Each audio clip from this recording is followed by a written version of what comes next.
Chainsaw Man, Jujutsu Kaisen, and Attack on Titan. If you know any of these shows, then you know Studio Mappa. It's an internet buzzword at this point when you want to describe anything that has gorgeous, fluid, 2D animations, creative storyboards, a one-of-a-kind style, and who could forget tons and tons of work-related scandals. I'm not gonna go too deep into the situation, but in general, animators that have worked for the studio reported to have been given egregious, inhumane work hours. There was one instance where an episode director for Attack on Titan apparently worked for 3 days straight without even going home, only to be given enough money to buy half a copy of Elden Ring per scene. Hence, when said animators took to Twitter to voice their struggles, the studio graciously told them, "Hey, shut the fuck up or we will sue you." So when Mappa themselves released an original show about an overworked animator, this raised a few eyebrows. A Mappa anime about making anime.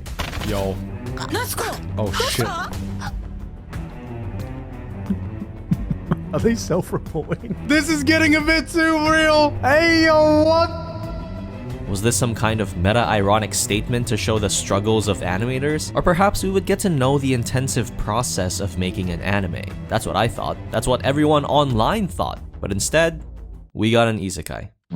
How the hell do you fuck that up? Zenshu introduces us to Natsuko, an anime director who burst onto the scene after her debut show went omega viral. Everyone looks up to her skills, even her studio's president. The great director Natsuko is over there trying to push a 10 billion yen blockbuster into this world. Wait, I thought her line was, "Hey, shut the fuck up or we will sue you." But Natsuko's next anime will prove to be her toughest. After being told to make an anime about love, our main character is left stun-locked. Having never experienced love before, the show is already late for production. This, paired with her stubborn unwillingness to let anyone else touch her work, all she has to show for is a blank piece of paper staring right at her face. Just then, I felt an overwhelming sense of familiarity wash over me. I've been there before. Not about the love thing, I'm happily in a relationship. Cap. But I know how it feels to desperately want to have inspiration strike, anxiously looking through the comments of excited fans waiting to see my next work. Why won't you come? I would beg. No diddy. I just can't let them down. Well, time for lunch. Sung Jin-woo would most definitely struggle in a 1v1 match against the Führer. Sung Jin-woo gaps Hitler so hard.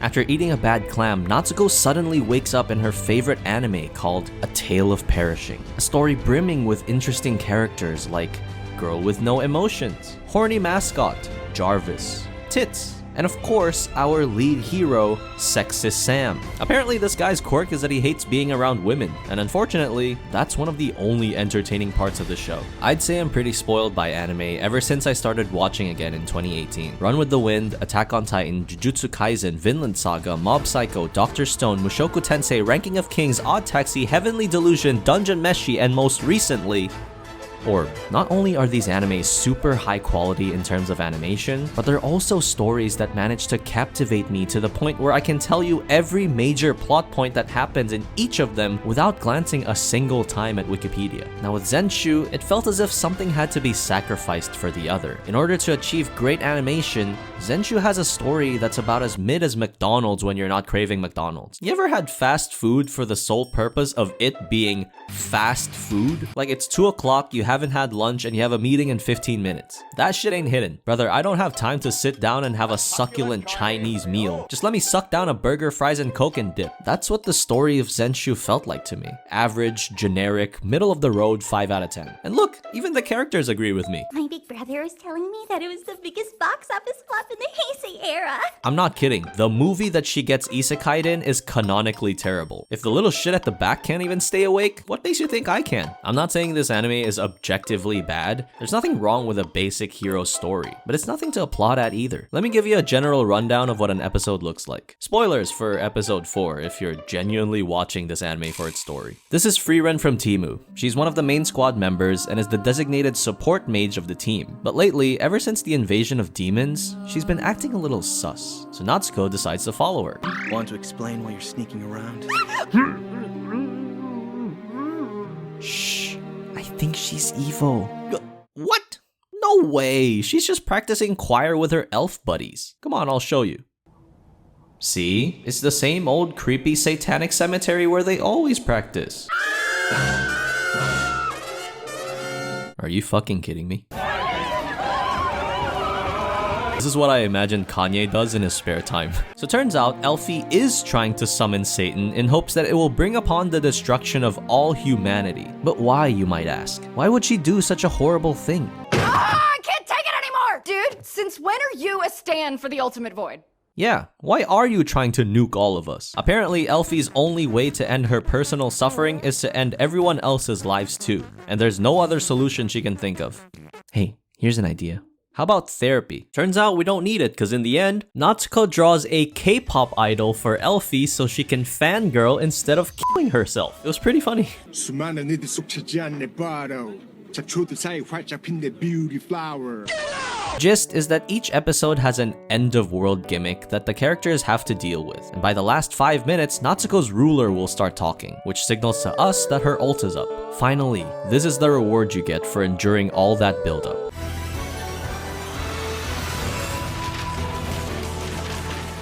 I'm not gonna lie, this does go hard. The animation in these few minutes puts most anime airing right now to shame. I can see Sakamoto Days fans licking my window pane desperate for a fraction of this animation. Mappa have definitely not lost their touch in this department, but needing to slug through 15 minutes of boring plot just to get here was a bit much for me. I don't care about the story, I'm just here for the Sakuga. That's really all that Zenshu offers for me too. I think what's funny is that they just decide to rehash that same animation every single episode. They go through the whole ass sequence over and over again. Bro, I've seen this before. Please just stop. I reckon I'd save more time just by reading the summary of each episode and skipping to the end for the animation. Ironically, the only part that got me invested was when they decided to step away from the story and tell us about Natsuko's life, how she became the genius prodigy that she is, and why so many people look up to her. I just wish they put more emphasis on the real world and on Natsuko as an animator. Because while they do try to make connections between how Natsuko acts in the anime and her stubbornness in the real world, it just all falls flat from how quickly they rush the story. But in the end,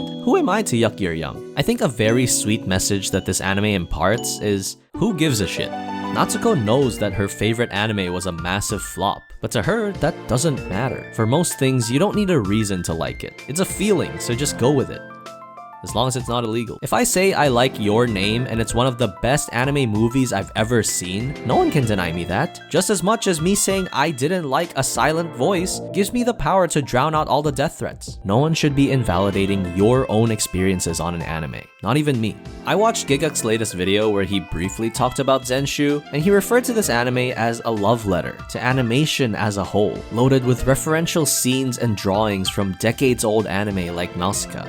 You see, I'm baby. While I have watched Nausicaa before, I never would have made that connection on my own. Zenshu attracts a demographic that really have a burning passion for anime. The people who know the ins and outs of the industry, the culture, and the history. As much as I've spent these past years talking about anime, I'm not at that level. Gigak mentioned that the plot reminded him of old school Isekai, which was probably centuries before I was born, so I'm unable to fully appreciate the little nuances this anime has to offer, and I think that's why it didn't resonate with me. For me, it's an okay show that I'll watch just cause it's pretty to look at. I like when the comedy catches you off guard sometimes, when Natsuko uses modern slang, but aside from those two things, I really can't bear to watch this show without scrolling through my phone looking for the next Pokemon card I'm gonna buy. Seriously, I'm addicted. Someone stop me. Not really though, I won't. Try it for yourself, see what you think, and let me know in the comments. Thanks for watching as always. See you soon.